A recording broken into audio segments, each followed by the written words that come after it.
mereka ingin hidup sehari saja di bulan Ramadan. Dan kita sampai hari ini masih hidup sehat, alhamdulillah, berada di bulan Ramadan. Alhamdulillah. Jangan mengeluh urusan dunia, jangan. Semakin kita mengeluh, semakin merasa kurang. Karena kaya itu di hati. Al-ghina ghina nafs. Kaya itu di hati. Saat kita tidak ada menginginkan nikmat orang, saat kita tidak pernah risau dengan apa yang Allah berikan, saat itulah sebenarnya kita jadi orang paling kaya di dunia. Alhamdulillah. Man asbaha, siapa orang yang pagi hari dapat tiga nikmat, aminan fi sirbihi, aman dirinya, keluarganya, lingkungannya, mu'afan fi jasadihi, badan sehat, indahu qutu yaumihi, ada makanan untuk hari ini, fa ka'annama hizat lahu dunya, maka dia seperti memiliki dunia dan seisinya. Alhamdulillah. Jangan banyak ngeluh kita. Ramadan nikmati, Masya Allah, harus bahagia, harus senang. Maka saya selalu pesan kepada jamaah yang datang ke masjid, kalau keluar dari masjid jangan lupa tersenyum. Itu aja. Jangan lupa sengih. Tersenyum. Kenapa? Karena Allah telah berikan kita nikmat yang besar. Saat kita keluar dari masjid dalam keadaan tersenyum, maka akan jadi syiar dakwah. Ngajak orang baik, orang memandang kita tuh, Masya Allah, bapak itu pacak tersenyum keluar dari masjid, padahal utang banyak, bon dia tuh masih banyak tuh di toko, tapi bisa tersenyum, bahagia, orang lihat akan senang dan akan ingin datang ke masjid. Alhamdulillah.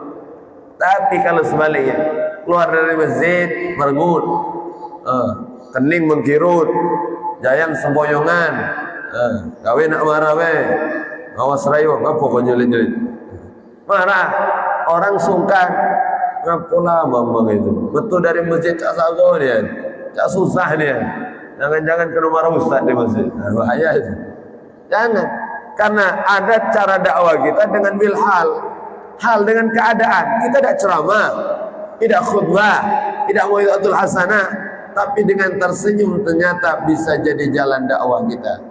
Maka lisanul hal afsah min lisanil maqal. Kadang perbuatan itu lebih mengena daripada hanya sekedar berbicara.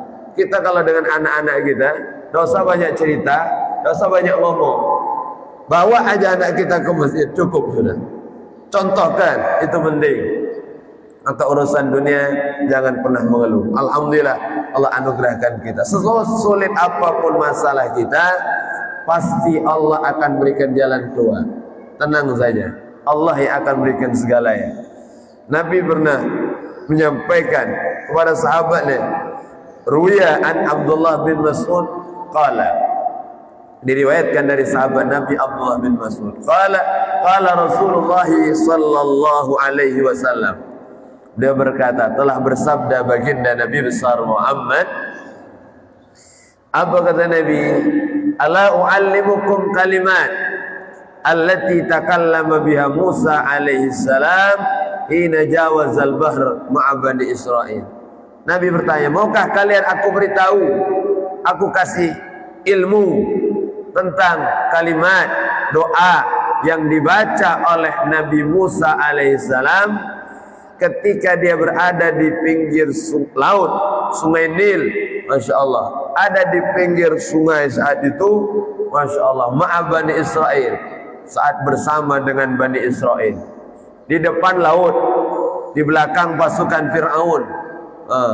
Luar biasa, depan belakang bahaya semuanya. Dibaca doa ini oleh Nabi Musa, Nabi Musa yakin kepada Allah.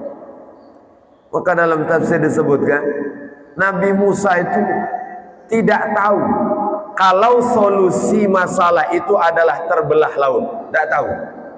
Tidak tahu Nabi Musa. Yang Nabi Musa tahu, kalau dia berdoa, Allah pasti berikan jalan keluar. Ini seharusnya yang kita tanamkan. Kita tidak usah pikirkan apa jalan keluarnya, apa solusinya. Yang penting yakin dulu kepada Allah. Allah yang akan urus urusan kita, dan Allah yang akan berikan jalan keluar kepada kita. Amin ya rabbal. Yakin dulu kepada Allah. Maka segalanya harus yakin, doa harus yakin. Yakin betul kepada Allah. Maka ilmu yakin ini mulai menurun kita. Urusan dunia harus yakin, rezeki harus yakin. Kalau wong lamo yakin luar biasa. Anak banyak 12 yakin hidung kalau. Kita sekarang anak 2 bingung. Makan enggak budak ini ya? Hilang mulai ilmu yakin itu. Ini yang muda-muda nak menikah, Saroza nak menikah, emas lagi mahal ini. 9 juta emas ini. Dah usah khawatir. Yakin dulu. Ilmu yakin harus kita mantapkan lagi. Maksud yakin dengan urusan dunia. Dulu orang tua kita, kakek kita yang ngurus Allah. Sekarang Allah juga yang mengurus kita. Tetap sama, tapi keyakinan kita kadang berkurang. Masya Allah. Kalau orang lama jangan ditanya. Keyakinan mereka luar biasa. Doa yakin betul-betul diijabah Allah Subhanahu wa ta'ala. Nabi Musa yakin dengan doanya. Walaupun beliau tidak tahu apa solusi. Apa doanya?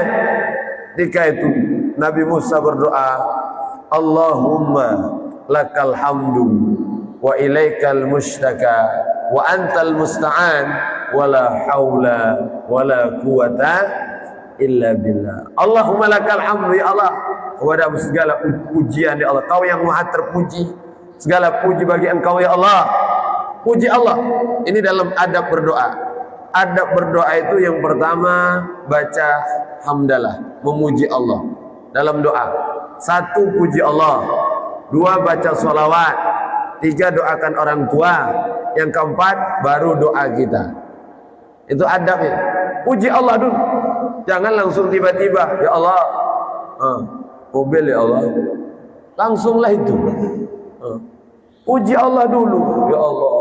Ar-Razzaq, ya Razzaq, ya Halim, panggil. Masya Allah, banyak-banyak ya Razzaq. Insya Allah diberi rezeki. Besok insya Allah baca jual martabak. Haji Abdul Razzaq. Panggil rezeki Allah, ya Halim, dan seterusnya, ya Razzaq, Masya Allah. Panggil Allah, puji Allah. Baru yang kedua salawat. Salawat jangan dilupakan. Jadi saat doa baca salawat. Kenapa Ustaz? Salawat di awal dan salawat di akhir? Karena salawat pasti diterima Allah.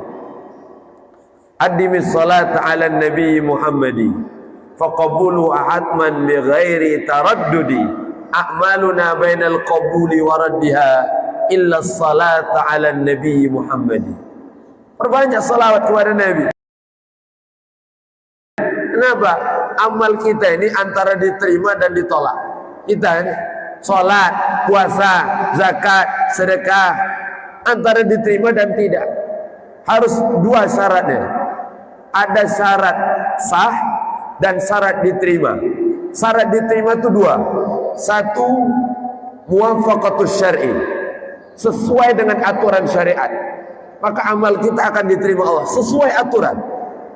Tidak melenceng, tidak kurang.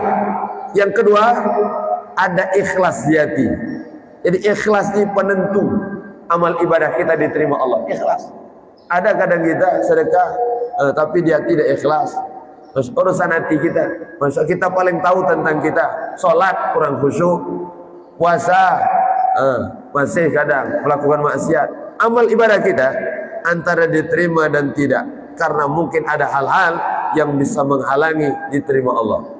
Tapi salawat pasti diterima Allah Subhanahu wa ta'ala. Sallu ala Nabi Muhammad. Salawat kepada baginda Nabi besar Muhammad. Baca salawat. Diawali salawat, diakhiri dengan salawat. Insyaallah doa di antara kedua salawat cepat diijabah Allah. Itu rahasianya. Jadi antara duanya salawat. Masya Allah. Maka puji Allah, salawat, doakan orang tua. Ini termasuk minal jafa. Termasuk orang sedikit keberkahannya saat dia berdoa hanya untuk dirinya, tidak mengajak orang tuanya dan tidak mengajak kaum mukminin dan mukminat. Jangan. Jadi kalau kita doa, ajak orang tua, ajak kaum mukminin mukminat. Jangan sampai tidak kita ajak mereka. Rabbi firli wali walidayya walil mu'minina wal mukminat. Ajak semua. Jadi karena kita akan masuk surga berjamaah aja. Jangan gara-gara runyam dengan tetangga, dak galak doakan kawan. Jangan. Ayolah nyesek aku saat dengan tetangga ini. Kalau baca pindah-pindah rumah sini. Baginya aja mau masjid ini. Na'udzubillah.